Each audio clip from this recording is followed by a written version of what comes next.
And welcome back to Thursdays with Charlie, number 89 already on the 17th of February, 2022. Well, we're still celebrating the fact that the mask mandate has been removed for the state of Nevada, so we can all breathe freely. It's really, really nice. Remember, if you want to wear a mask, you're certainly welcome to. If you don't want to, you no longer have to, and hopefully it will stay that way, that we no longer have to do that. Everybody remembers the Super Bowl was this past Sunday. I'm not a big football fan, so I didn't bother watching. I figured I'll just catch the score at the end. But what I did do during the Super Bowl, I pulled out all the Christmas cards that I had received for this past Christmas that I haven't had a chance to read. And for those several hours Sunday afternoon, I opened my Christmas cards and I read them as best I could. I put some aside that I'll have to read later because they had longer notes in them. And I really enjoyed it. I had a wonderful, wonderful afternoon opening the Christmas cards. I also found wonderful Christmas gifts inside them. People were very generous, and I'm very, very grateful. And all the people who put their Christmas envelopes for the church inside their Christmas cards to me, I'm very grateful for that too, because I brought them in and they got counted in the Monday collection this week, so our Christmas collection can finally be closed out. All the envelopes are now in for it. I thank you very much for contributing to our Christmas collection, whether directly into the collection boxes or including your Christmas envelope with my Christmas cards. I'm very happy to say that as of Super Bowl Sunday, I have read them all and I have seen all the Christmas cards. We also had a great Valentine's Day this past Monday, the 14th of February. It was enjoyable being here at church and for the Valentine's Day Mass that we had and celebrated. And apparently some candy companies came out with a chocolate Valentine owl. I don't know why they thought of an owl so perfectly for Valentine's Day, but apparently a lot of our parishioners found these because I have a lot of them.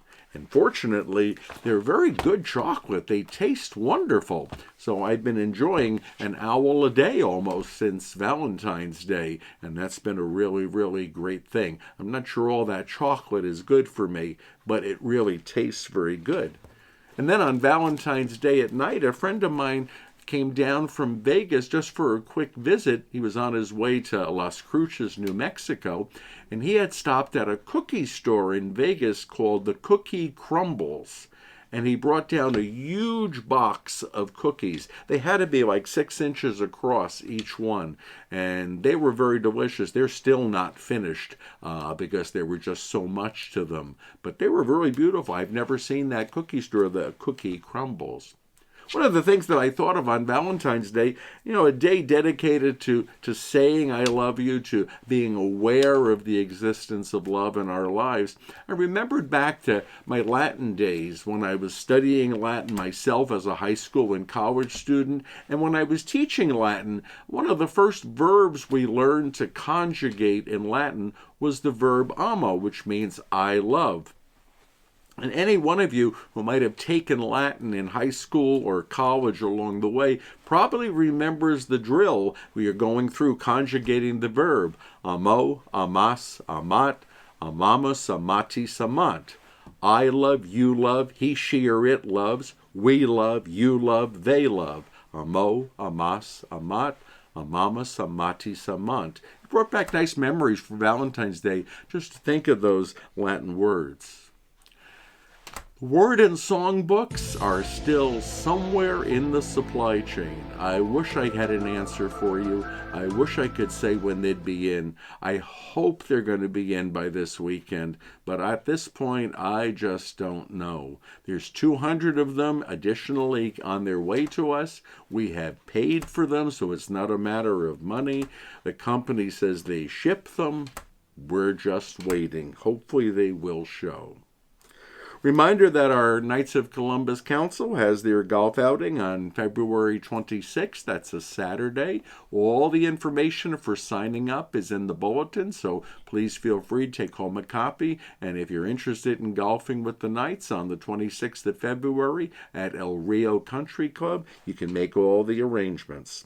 27th of February, that's Sunday, the weekend before Lent. We're going to have our pre-Lenten comedy show with Matt Kazam coming down out of Las Vegas. That should be a lot of fun, and those tickets are $15 each. They're available at the church office. They're also available at the weekend masses.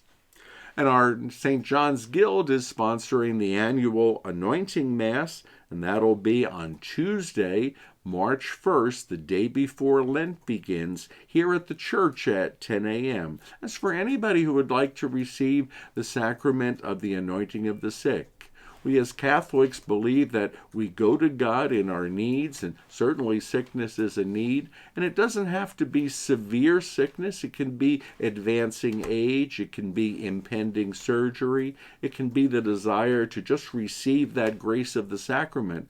So any Catholic who would like to receive it, obviously you could always call us at any time if it's an emergency, but we're making it available as we have done for the past several years. The Anointing Mass will be a beautiful Mass up at our church. We invite you to come. We have a coupon in the bulletin if you'd like to fill it out and just return it in the collection over the next couple of weeks. That would be good. Or there's a sign-up sheet at all the Masses and in the church office, just so we have an idea of how many people will be coming.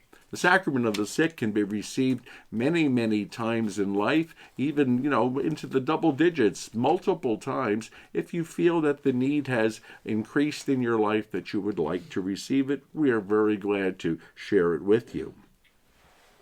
We have an update announcement. The Oak Ridge Boys are going to be at the Riverside in Don's Celebrity Theater the weekend of February 26th and 27th. Because they have matinee shows, they're so popular, we're not going to be able to use Don's Celebrity Theater on the 26th and the 27th of February. That is not this coming weekend. It is the following weekend, the 26th, the 27th of February. So on that weekend, February 26th, 27th, all of the Masses will be up at the church. We'll have the 4 p.m. and the 6 p.m. on Saturday evening at the church, and we'll have the 8 a.m., the 10 a.m., the 12 noon Mass on Sunday at the church. This is for the weekend of February 26th and 27th. Please spread that word around to anybody who might not need to know it. And remember, it's not this coming weekend. It's the following weekend that we do it. We thank everybody who was so good. The people from Bethlehem Woodcarvers were at the Riverside this past weekend, and people really came out and enjoyed seeing and purchasing the wonderful olive wood products that they brought. We thank you for that support for the Christian artisans in the Holy Land. Our gift shop will be back this coming weekend, and many new items are coming in. We placed a large order for the gift shop back in July, and because of the supply chain crisis, it's gradually dribbling in. And so each week there's some new boxes that arrive. So please take a look. There's rosaries and medals and St. Christopher and St. Benedict medals and rosaries like that. There are books and prayer cards and First Communion and confirmation and baptism gifts. There's all sorts of wonderful things. So please, each week, take a look at those tables, especially at the Riverside. We try to bring down the items as soon as they come in, recognizing that really in our area, there is no set religious articles store that's generally available. It's really the church that makes it available to you. We're going to do a quick preview of Lent today, but next week's show will have more to do with Lent because Lent will be beginning on the 2nd of March. And so we'll take on Lent more seriously next week. But just a quick preview in case you want to get some dates in your mind and get ready. Ash Wednesday is Wednesday, the 2nd of March. And we're going to have 3 Masses at the church at 8 a.m., at 12 noon, and at 6 p.m., and ashes will be distributed during those Masses. Ash Wednesday is not a holy day of obligation. It is a day on which many Catholics and many other Christians like to receive ashes on their forehead as a sign that they're going to take seriously and observe the disciplines of Lent. We're also going to distribute ashes between 10 a.m. and 11 a.m. on Ash Wednesday, Nevada time, at the Riverside, and that'll be in Don's Celebrity Theater. There'll be no service, just if you'd like to receive ashes and you can't get up to the church, please just stop by Don's Celebrity Theater at the Riverside between 10 a.m. and 11 a.m., and we'll be distributing ashes there as well. We have extra copies of The Word Among Us to distribute during Lent, that wonderful pamphlet that's got the readings for the weekdays of Lent as well as the weekends of Lent, and some wonderful devotional prayers and articles. They're free, and we'll make them available up at the church beginning the weekend before Lent.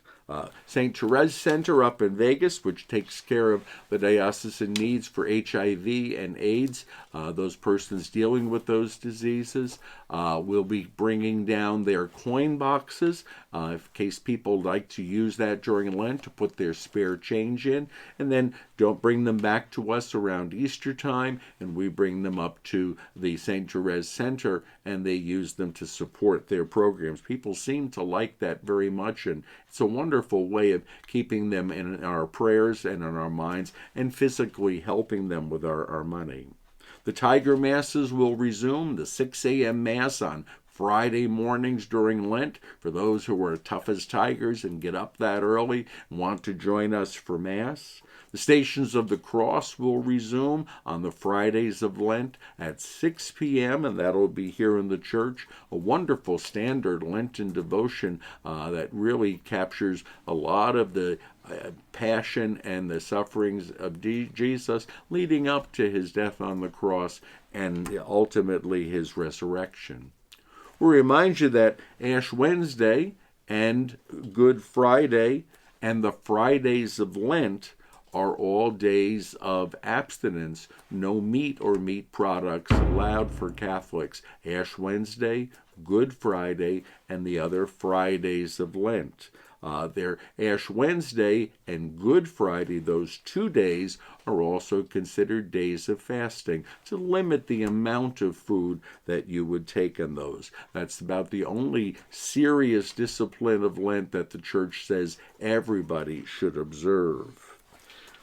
Father Michael Moore, of course, will be here for the parish mission. He's going to preach at all the Masses on the first weekend of March, and that will be the weekend of the 5th and 6th of March, both at the Riverside and at the church. And he'll do the parish mission at the church from March 7th through March 10th. That's a Monday through a Thursday. And there'll be 2 sessions every one of those days, at 8 a.m. in the morning, which will include a Mass, and at 6 p.m. in the evening, which will include a Mass. So for those whom it's more convenient to go in the morning, use the 8 a.m. Those more convenient in the evening, use the 6 p.m. And you could vary it even on different days. You might want to do the morning one day, the evening one on another day. But the talk will be repeated each day, 8 a.m. and 6 p.m. This coming Monday is President's Day. It's celebrated on the 3rd Monday in the month of February, and it commemorates the birthdays basically of 2 of our presidents, George Washington, who was born on February 22nd in 1732, our first president, and Abraham Lincoln, who was born on February 12th, 1809.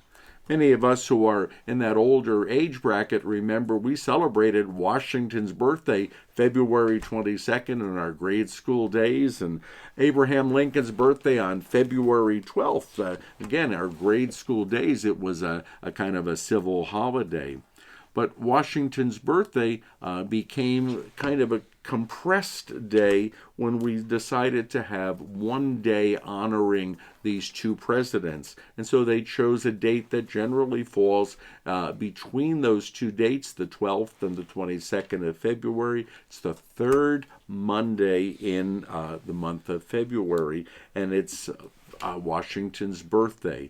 By the way, that's still its name. President's Day is a common way we refer to it as, and we say that it honors all the presidents, and in a way it does, but officially it's still called Washington's birthday is what the day observes, and in the federal calendar it still shows up as Washington's birthday. By the way, Washington's birthday is the first national holiday that honors a particular individual. Now, in 1968, you may recall that there was something called the Monday Holiday Law Congress passed, and it affected Washington's birthday, it affected Veterans Day, and it affected Memorial Day, and it established Columbus Day as federal holidays, and they would all occur on a Monday, making those weekends long weekends, 3-day weekends for Washington's birthday, for Veterans Day, for Memorial Day, and for Columbus Day. A number of veterans groups objected to that being done, and in the 1970s, Veterans Day was restored to its original date, which was the 11th of November. The other three still remain on Mondays. As I said, Washington's birthday is still known as Washington's birthday. President's Day is a colloquial way of speaking of it. I always remember the Washington's birthday weekend, especially connected with the Riverside, and I know I've mentioned this before, but in the 1990s when I was visiting Laughlin, I found out that Tommy and Dickie Smothers were going to be performing at the Riverside on Washington's birthday weekend, and I really wanted to get to see them. And I wrote a letter. I addressed it to Tommy Smothers at the Riverside Resort, Laughlin, Nevada, and I explained that my mother and I were going to come from New Jersey to visit Laughlin on that weekend, and that I wanted to come and see the show, and was it possible for us to get to meet Tommy and Dickie Smothers? I never got an answer. I never heard about it. I had mentioned that I had gotten tickets for the show for Sunday night of that weekend, and I was looking forward to it. I was kind of disappointed going in that I hadn't heard back, and I really had addressed that envelope, to the Riverside, and I figured they must have gotten it. And during the show, all of a sudden, Dickie and Tommy Smothers were talking, and Dickie said to Tom, he said, you're lying to these people. You make up these stories and you're lying. And it's President's birthday. It's George Washington's birthday. And George Washington, the idea was never told a lie. And so Tommy got a really sheepish grin on his face and he looked kind of sad. And Dickie said, but don't worry. I asked Father Charlie to come backstage after the show to see you and take care of that for you. And I started to smile. I said, well, my gosh, there couldn't be two Father Charlies here. Maybe it's his way of signaling to me that I should go backstage. And so after the show, my mother and I went to the door and we said, I'm Father Charlie. Oh, yeah, he's waiting for you. They're waiting for you inside. So we went backstage with Tommy and Dickie Smothers at the Riverside. This is back when I was still living in New Jersey, and Don Laughlin was back there, and he actually asked, he said to Dickie Smothers, he said, what are they doing here? Because my mother and I were the only two other people backstage in the dressing room. And Dick Smothers said, they're friends of Tommy's. And so that's how I got to meet Don Laughlin for the first time, and I got to meet and spend time with the Smothers brothers. It was really, really good. I read an article this week with President's Day coming up, and it said that the first 10 presidents of the United States really affected the presidency and the course of history for our nation. They were very instrumental in doing that. And I have an idea about how important it is to be the first doing something. When I went to high school, I started out as a freshman in a brand new high school. So my class was the first ever freshman class in the school, and there were no classes ahead of us. When we became sophomores, we were the first sophomore class. When we became juniors, we were the first junior class. And when we became seniors, we were the first senior class in the high school. And I remember so many of our firsts. I remember our first class trip when as freshmen we got on a bus and we went down to Point Pleasant, New Jersey to walk around the seashore and enjoy all of that. Our first clubs and our first football team that we had at the school. I remember our first wins and our losses of our sports team. I was working on our first newspaper that we did for the school. And one of the most disastrous games that we had, we lost a football game 76-0. I don't know how we managed to do that, but I had to write the newspaper article on it. And I remember just framing a square on the front of the page with black edging and just putting the score 76-0. And on the bottom I wrote, "Oh well, there's always next year." And that's how we advertised and noted our first football really, really bad loss. But we had our first dance, we had our first newspaper, we had our first school play, we had our first yearbook. The Aegis is what we chose as the name for it, which means shield in Latin. We had our first prom and we had our first graduation. So I know the importance of firsts, and I enjoyed it so very, very much. When our government, the first presidents affected the firsts in our country. They were representative of the executive branch of our government, the president, the vice president, and the leading that branch. Following, of course, there's the other two branches, the legislative, which the Congress takes care of, and the judicial, which the Supreme Court represents. We're going to look at those first 10 presidents because all of them had very interesting firsts, and I think I'd like to just share that as we get ready to honor Washington's birthday, President's Day, on the 21st. By the way, the church office will be closed on the 21st of February. We will still have Mass, of course, at 8 a.m. on that day. Interesting to note, George Washington, our very first president, belonged to no particular political party. We kind of think, the Democrats and the Republicans always existed. They did not. George Washington was a member of no particular political party, but he was our first president and had a two-term time as president. And after his second term, he went back to his home in Virginia, and that was it. He did not become a career politician. He certainly established many wonderful traditions in our country. John Adams was our second president, and he was a Federalist, a member of the Federalist Party that no longer exists, and he had a one-term presidency. He was the first vice president to be elected president following that George Washington's presidency. So John Adams was our first man to serve as vice president, and so the first vice president to become president later on. Thomas Jefferson, our third president, we know Thomas Jefferson from having a hand in writing major portions of our Declaration of Independence. He was a member of a Democratic-Republican Party. Interesting that the two names were one party at the time. There was a Democratic-Republican Party. And he was president from 1801 to 1809, 2 terms. And he's responsible for many things, but probably the biggest thing is the Louisiana Purchase in 1803. He purchased from France an amount of land in the center of our country that basically doubled the size of the United States overnight. We went from being just an East Coast country to being a country that kind of spanned much of the landmass of North America in our area. James Madison was our fourth president, again a member of the Democratic-Republican Party.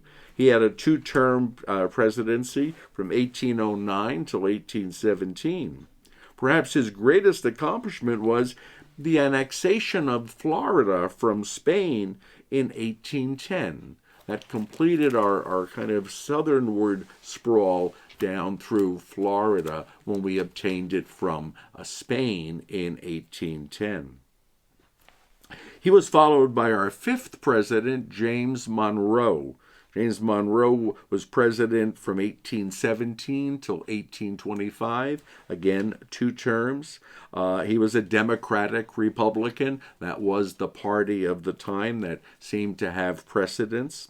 And he's most famous for the Monroe Doctrine, President James Monroe. It was our first foreign policy, official foreign policy for the United States. And the Monroe Doctrine had many aspects to it, but basically no European influence in the Western Hemisphere would be tolerated by the United States. So countries that were strong like Spain and France and England, we would not tolerate any interference in the affairs of the Western Hemisphere. We would keep to ourselves and we would expect them to keep to themselves. Again, the Monroe Doctrine. By the way, that was the prevalent foreign policy up into the 20th century.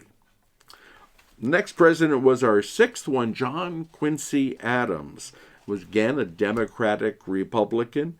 He had a one-term time as president from 1825 till 1829. John Quincy Adams, was the first president to get to live in the White House. He was the first president to enjoy that wonderful residence in Washington, D.C., that kind of symbolic of the whole presidency. He was followed by Andrew Jackson, our seventh president, who was a Democrat, not a Democratic Republican, but a Democrat. And he had a two-term presidency from 1829 till 1837. In fact, Andrew Jackson is the founder of the Democratic Party. He's known for that first. He also is the signer of the Indian Removal Act of 1830, which caused several Native American tribes to be moved to reservations in the West. That act was considered to be very dubious as far as its legality and as far as the worthiness of doing it, but it was officially done and signed by the first Democrat, the establisher of the Democrat Party, Andrew Jackson. That was his first. He was followed by Martin Van Buren, our eighth president, Martin Van Buren, who was president for one term from 1837 to 1841. Martin Van Buren was a member of the Democrat Party, and he was the first U.S. president to be born in the United States, which means he was born after our country was established. He was the first one who was not born in the colonies. He was born in the United States. It was followed by our ninth president, William Henry Harrison, who's a member of the Whig Party, W-H-I-G, the Whig Party. Again, they don't exist any longer. He was president in 1841 for 1 month and 14 hours. It's the shortest term president that we have ever had. He died on April the 4th. The inauguration in those days was on March 4th, and on March 4th, 1841, when he was inaugurated, he gave an hour-long inaugural address in the pouring rain outside. And he caught, probably pneumonia would be most likely what he caught by that, and he died a month later on April 4th, 1841. He became not only the shortest term president in our history, but he also became the first president to die in office. He was followed by John Tyler, our 10th president, also a member of the Whig Party, and he had a one-term presidency from 1841 to 1845. He was the first U.S. president who became president without being elected. He succeeded William Henry Harrison upon his death and became the first vice president to ever do so. And that's his first in our thing. So our first 10 presidents had a lot of interesting firsts for our nation. Well, it's time for Pascal to come down and join us. And in honor of Valentine's Day and the Latin language, I might add, I think we can all refresh our Latin skills on conjugating the verb I love. Amo, amas, amat, amamus, amatis, amant. I love, you love, he, she, or it loves. We love, you love, they love. I think love is a nice thing to keep in mind. Valentine's Day having been this month, love is certainly something that's very important in all of our lives. God bless and see you next week.